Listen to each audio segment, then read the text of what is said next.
Hello and welcome to Retech, and today we're going to look at another computer that's 40 years old. A computer that's approaching its 40-year-old birthday in 2022. So if you're watching this a little bit further down the line, it might be a little bit older than that now, but it's a machine that's been out for 4 decades, as in it's been in the wild for 4 decades. And I don't think there are that many versions or that many copies of this machine actually still in existence. Now, one of the biggest reasons for that is because this machine isn't particularly useful today, simply because it's not a games machine. It was never seen as a games machine. It was never seen as a hobbyist machine. It was kind of seen as a more of a business stroke educational stroke professional computer. Now, this machine's more in the vein of the Osborne 1, as in it's a portable machine, but it's a huge step change from the Osborne 1, which was only out very shortly before this machine was released, and they are like chalk and cheese. Now, as you can see, here's a picture of the Osborne 1, and it's a luggable. It's a huge machine. It weighs an absolute ton. It has a CRT screen, a full-size disk drive, full-size keyboard, and it is a massive machine. Now I'm going to show you the machine that really changed things. Even though it wasn't a fantastic success or a massive seller, it really moved the game of computing on, and you'll see why. Because this is it. This is an Epson HX20, or in other parts of the world, a HC20. It was previewed in 1981, but it was actually launched in 1982, and it was basically, as you can see, a very small machine housed in a briefcase style case, and this is what it came with. This is not an aftermarket case. This isn't something that we bought separately for this machine. This is what this machine came with. So if I just open up the case and I take out, there is a manual which I've kept on CD here, and also we have the Epson HX20 portable computer documents, although this is a photocopied document. Now I'm going to give you the specifications of this model straight off of the spec sheet. Okay, we have a CMOS 8-bit microprocessor. It's a 6301. Okay, and there's 2 of them in this machine. It's a dual processor machine.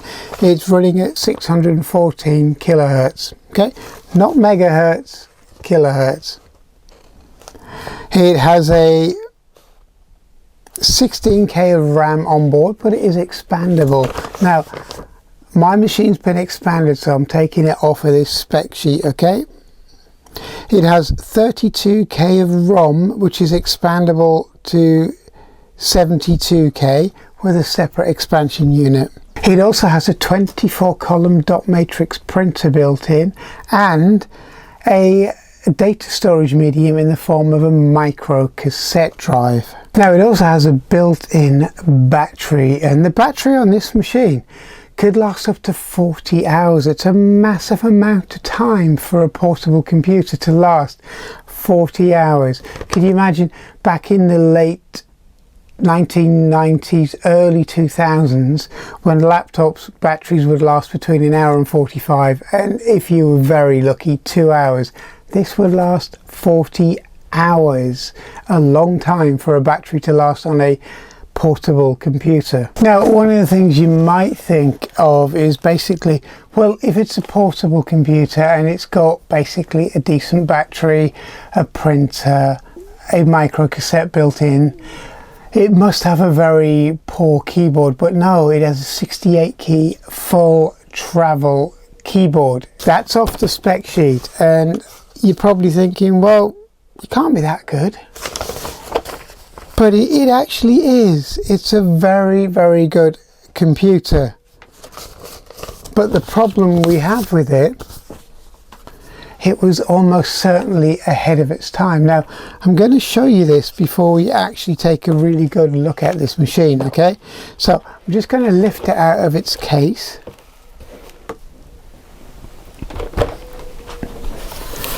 And this is it.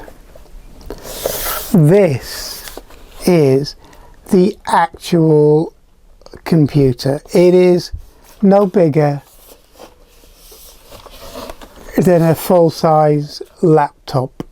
In fact, it's smaller than a lot of full-size laptops today. It has a built-in printer, it has the LCD screen. On the back we have obviously the AC adapter, RS-232 and a serial port. It also has your power on and off, your viewing angle. You've also got an ear and mic and remote socket, plus a barcode socket as well, and your little micro cassette drive for storage. This is it. This is your Epson HX20 portable computer. And just to show you how few of these were actually produced in comparison, this is only 31,577 of its model run, and its model run wasn't that big. Now, the Epson HX20 or HC20, as it was released in certain markets, had a few limitations because it came with BASIC on board, its own proprietary version of BASIC, which actually isn't too bad, but the tiny screen was a limiting factor to what you could actually do with it. But it did have its own speech synthesizer, and it had a built-in port for a barcode reader, which this machine in a retail setting, scanning barcodes etc and cataloging, was a fantastic appliance for that. It was a great tool. But there is no monitor out, and there's no way of linking this up to an external monitor, and you know, there's nothing to drive a bigger monitor within the actual machine itself, okay, as it is. That was a bit of a limiting factor. Now, it didn't come with any word processing packages or any database or spreadsheet or anything else like that. Basically, it was left with a basic machine for you to do what you wanted with. Now, it was hailed as the 4th generation of computers when it was actually released into the world. But I guess it was a bit too early, and I guess it had a few too many limitations really for what it was. Although, you know, as I said, it had a really nice keyboard on it. The fact that it had a small built-in printer and a data drive or a cassette drive were massive plus points. But unfortunately, it didn't really gain any traction. You know, you really 32 by 120 pixels, which is what this screen was, which really didn't give it a lot of acreage to do anything massively with, to be honest. But look at it. It's the size of a modern laptop. It doesn't weigh anything more than a modern laptop. It's 1.6 kilograms. The battery lasts 40 hours, 50 max. I mean, these are all really good plus points for something that was brought out in 1982. I mean, it's a 1982 machine, and it's fared really, really well. I mean, look at it. This machine, mine, is absolutely immaculate, and it still works. works. Okay, there's not a lot of residual capacity left in its batteries. That's something I have to deal with shortly because I really want to replace them. But the machine functions 40 years on, 40 years on, and this little machine still powers on. The printer, although it needs a new ribbon, which I have, as you can see by the little black dots on here, still works. The cassette drive still works.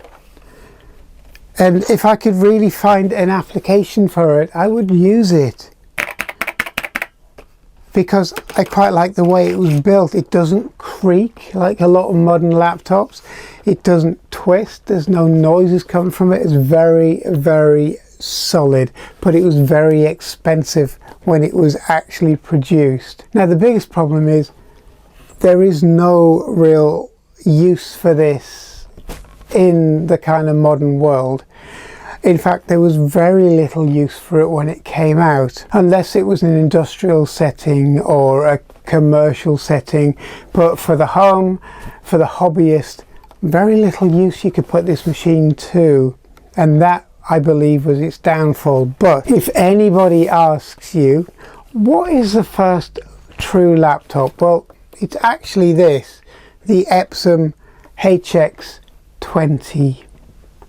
It's a definite laptop, it's a definite portable, and you don't need to be a bodybuilder or somebody really strong to lug it around like you had to with the Osborne One. This machine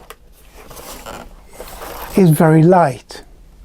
So if you want to see a little bit more detail about the machine and its ports, there you can go back to my previous video. This is all about machines that are 40 years old. This machine is 40 years old this year, in July 2022. I hope you enjoyed this. Thanks for watching. There'll be another episode on this machine very shortly when I figure out which is going to be the best way to replace the battery on this machine and to give it a brand new lease of life. I'm also going to try and find out what I can actually do with this machine and maybe make it a little bit more useful than just being what is really a museum piece now, to be honest. But you know, I'd like to keep it in this condition. I don't want to open it. I don't want to solder bits onto it to give it a different lease of life. I want to find out what I can actually do with this machine and try and make it a bit more useful. Okay, it'd be nice to actually be able to write a little bit of software for it, because it does have built-in BASIC, but also, you know, with the addition of using machine code or assembly, it could be quite a useful little thing because it has quite a decent chunk of memory. Its base memory is 16K, so you should be able to do a little bit with this machine, which is going to be something I'm going to do in the future. So anyway, thanks for watching. I hope you enjoyed this, and I hope you enjoyed this brief look into the Epson HX20. Check out my earlier video. Again, it's not the best because it was really early and I didn't have the cameras and that I do now, but the information on this machine, the specs, the way it's set up, the way it's put together, is a lot more in-depth, so check that one out if you want to. So thanks a lot, thanks for watching, and I hope you subscribe, and I'll see you soon. Thank you.